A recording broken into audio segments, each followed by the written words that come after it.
دي س آداب لیکلي دي چې دغه شرایط سره دغه آداب سره مونږ دعا وغواړو رب العالمین به زما او ستا دعا به خامخا قبلوي. اول شرط دا دی الاخلاص چې مونږه په زړه کې اخلاص وي. اخلاص مقصد دا دی چې تم او به د بل چانه نه کې، تم د خان او نواب نه کې، تم د ګوندی او یا د بل چانه نه کې، بلکې اخلاص سره به دعا کې الله ته بجاړي یا الله دا مرض دی راغلی دی ته خکی، یا الله فقر را تر رسیدلې دی دا زما فقر ته خکی، دا پلان کې مصیبت او لانجه کې ګیرم یا الله دارا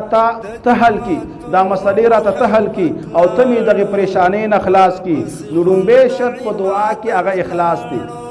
دویم شرط علما فرمایي چې انسان کله دعا کوي نو پکار ده چې د دعا په ابتدا کې الحمدلله وایي. یو حدیث کې مرضی افضل الدعاء الحمدلله، د ټولو نه افضل دعا هغه الحمدلله ده. الحمد وصل کې شکر دی او چې کله یو انسان شکر ادا کوي رب العالمین دته نعمتونه د زیاتي. یو آیات کریمه کې مرضی رب العالمین فرمایي لئن شکرتم لازیدنکم، تا چې کله زما د نعمتونو شکر ادا ک الله وی زبستا نعمتونه زیات کم، تا اوبو وسکلی بل سنشتا نو په اوبو باندې شکر ادا کا رب العالمین به سره بل سم درکی. تا لباس واغوسته په لباس سره شکر ادا کا رب العالمین به بل لباس درکی. کم نعمت چې تا وخواړه رب العالمین تا هغې باندې شکر ادا کا، هغه نعمت به ستا زیات شي، رب العالمین به ستا هغه نعمتونه زیات کړي. ورپسې فرمایي ولئن کفرتم، او که چېرته ای بنده ته ناشکري کې شکر خو نه ادا کې ان عذابی لشدید، رب کریم به دا نه وایي دا نعمت به درنه واپس والم، وایي نه عذاب به درکم ان عذابی لشدید، وی به خبر شه زما عذاب ډېر سخت دی. نن موږ هم په ناشکرۍ کې اخته یو، د ټولو خلکو به کاروبار ښه زبردست رواني، تنخواګانې بالي، بیا به زمونږ خوله سپیره وي او بار بار بدوي کار نشته او روزګار نشته. دا کول نه دي پکاره، بلکې که څه وي او که څه نه وي شکر ادا کا، رب العالمین په دې باندې ډېر زیات خوشحالیږي. رب العالمین تا ته په لږ نعمت کې ډېر برکت اچوي، رب العالمین تا ته د هغې بدله په آخرت کې درکوي. ځکه یو حدیث کې راځي چې کم غریبان دي دا به د مالدارانو نه 500 کاله جنت ته مخکې ځي. دا څومره لوی نعمت دی. زما او ستا خو عارضي ژوند دی 50 کاله یا 40 کاله یا زیات نه د 80 او یا کاله، یو ورځ نه یو ورځ ختمېدونکی دی. رب العالمین ته ورتلونکي یو، آخرت کې موږ ته د هغې ډېرې بدلې راکړي. او دریم شرط بعض علما دا فرمایي درود شریف دی ویل دی په نبی پاک علیه الصلاۃ والسلام باندې. حدیث پاک کې راځي چې کله یو بنده دعا غواړي او دعا نه مخکې او وروسته دا درود وایي په نبی پاک علیه الصلاۃ والسلام باندې. اللهم صل علی محمد دای اولوستله وای دا دعا درودونه مخکې او وروسته د دعا د لپاره جناحان دو وزري شي، په دې وزرو سره رب العالمین دربار ته دازي او د دې بنده دعا قبليږي. نو پکار دا چې کله موږ دعا غواړو اولم درود شریف ویو، او چې کله دعا وغواړو دعا ختم کو بیا هم درود شریف وایو، نو دعا به زموږ رب العالمین خامخا قبلوي.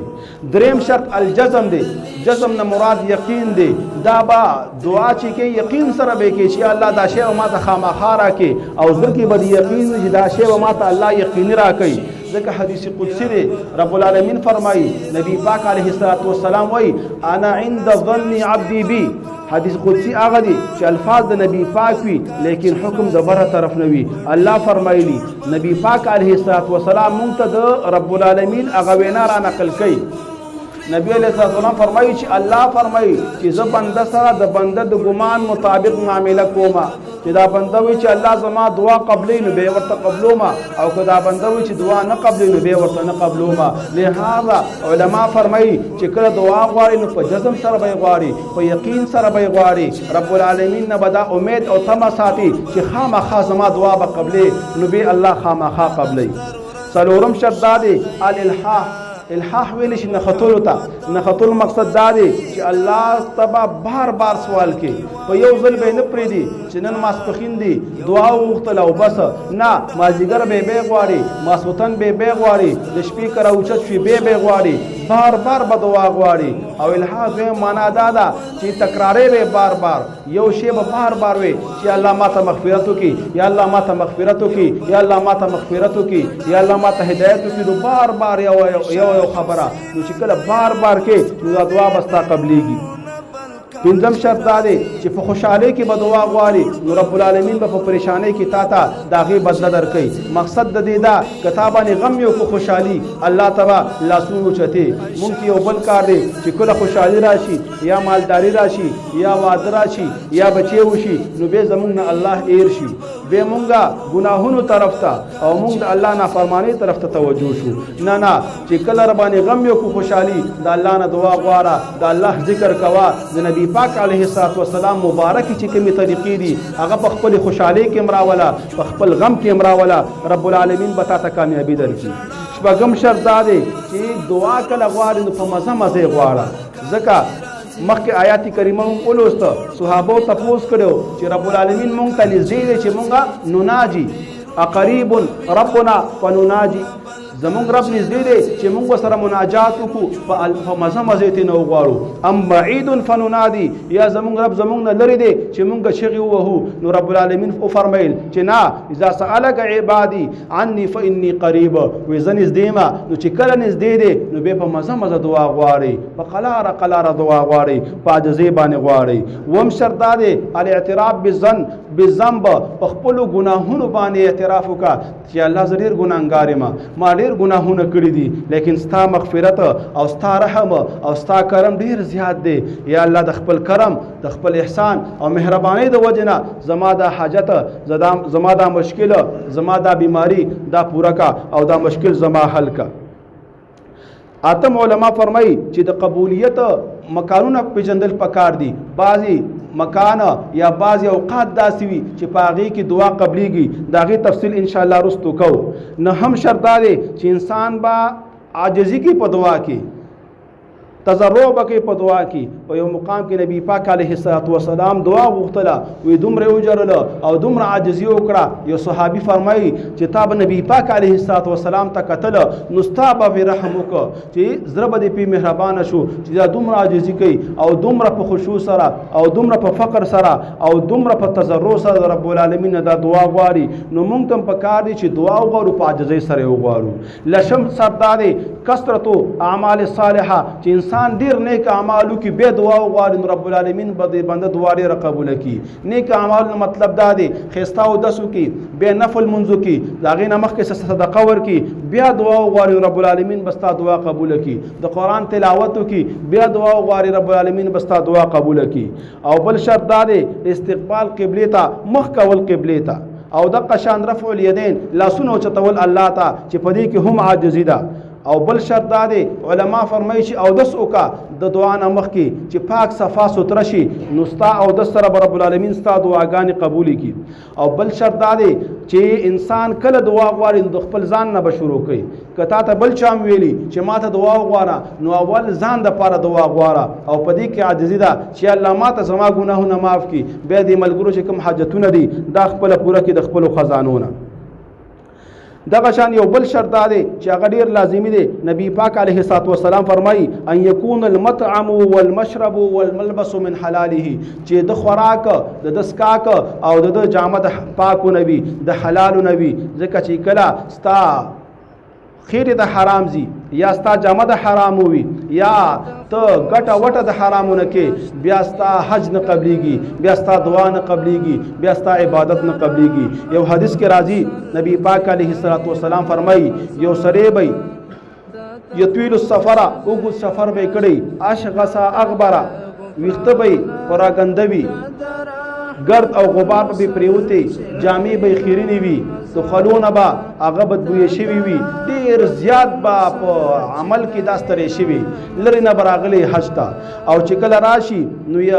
یمدو یدیه الی السما، دواړه لاسونه به اسمان ته اوچت کړي او دا دعا به غواړي چې یا ربي یا ربي، یا الله زما دا حاجت پوره کړي، زما دا دعا قبوله کړي. نبی پاک علیه السلام فرمایي ومطعمه حرام، د خوراک به د حرامو نه وي، ومشربه حرام، د دسکاک به د حرامو نه وي، وملبسه حرام، د لباس به د حرامو نه وي، وغذي بالحرام، د چې کومه باډي جوړه شوې ده، د غوښې جوړې شوې دي، دا غټ شوی دی په حرامو باندې غټ شوی دی. فانا یستجاب له، نو دې بنده ته به د کوم ځای نه دعا قبوله شي. یو بل حدیث کې راځي که یو انسان یون مړی حرام وخوري د ده 40 ورځې عبادت نه قبلیږي. بل حدیث پاک دی چې انسان په لس اشرفی باندې یو جامه والی او یو روپۍ په هغې کې حرامه ده د لباس سره د مونځ نه قبلیږي د یو عبادت هم نه قبلیږي د دغې وجې نه رب العالمین اول حکم خپل انبیاو ته دا کوي یا ایها الرسل کلوا من الطیبات وی انبیاو پاک وخورئ چې کله انسان پاک خور شي د عبادتونه قبلیږي چې کله پاک خور شي الله سره تعلق کیږي چې کله پاک خور شي د ټول عبادتونه دعاګانې ذکر اسکار تلاوات صدقې د ارڅ قبلیږي نور کته حرام خوري او په حرامه د ګټه کړي به ستا عبادت نه قبلیږي دغه وجنا بعض علما فرمایي که حرامه پیسې در واخیستله او د الله رضا د پاره دی ورکړه نو هغه نه قبلیږي وي د حسن بصری نه چاته پوس وکړه کزه حرامه پیسې په جمعات کې ولګوما یا صدقه ورکما دا به قبول شي په دې باندې به زما ګناهونه معاف شي وی هغه ورته فرمایله چې ستا یو جامه ده او هغه بالمازه شوله او ته بول رالی واړه بوله او په هغې باندې وینځي نو هغې سره به دا صفا شي نو ستا ګناهونه هم ګندګي ده او دا حرام مال هم ګنده دی نو یو ګندګي په بل ګندګۍ نه پاکیږي نو تا ګناه کړې ده هغې دپاره صدقه ورکړه د حلال مال نه پاک مال نه چې په حلاله دې ګټلې دي نو به یو طیب شو بل خبیث شو نو طیب سره به خبیثه صفا کیږي او تا ته فایده درکوي او کنه داسې نه تا خبیث مالی نو خبیث مال باندې د انسان به ثواب نه کیږي بلکې الټه ګناه کیږي مولا علی قاری چې زمونږ د فقه حنفي معتبر عالم دی هغه په یو مقام کې ډیره سخته خبره کوي وایي که یو انسان صدقه د حرام مال نه ورکړه او د پکې نیت د ثواب وکړه وي د باندې دا یره ده چې دا د ایمان نه ووځي او کفر طرف ته لاړ شي او هغه مزید دا خبره کوي که کوم فقیر او مسکین ته د حرام مال ورکه د سود مال ورکه او هغه فقیر او مسکین ته پته ده چې د حاجي صاحب او دا خان صاحب ما ته کوم مال راکه دا حرام دی هغه ورته دعا وکړه هغه فقیر خیسته الفاظ ورته ویلي دا هغه شکریه ادا کړه نو مولا علی قاری فرمایي وی دی فقیر باندې ګره ده چې دا د ایمان نه خارج شي حرام مال دومره ګنده شی دی نو رب العالمین دې موږ ته توفیق راکړي چې موږ پاک مال وخورو نو زموږ عبادتونه به قبول شي نن زموږ دعاګانې نه قبلیږي عبادتونو کې ژوند نشته قرآن تلاوتونه نه کوو لیکن خوند پکې نشته غټه دا ده وجه په دې کې چې موږ د حلال او د حرام منځ کې تمیز نه کوو موږ حرام مال خورو په هغې باندې فخر کوو که موږ یو مسلمان ته دوکه ورکو نو دا خپله هوښیارتیا او خپله چالاکتیا حسابو او دا راته څه ښکاري نه د دغې وجې نه حدیث پاک دی وی مؤمن سره چې کله ګناه وکړي وایي د ده په سر باندې داسې لکه یو غټ غر پروت دی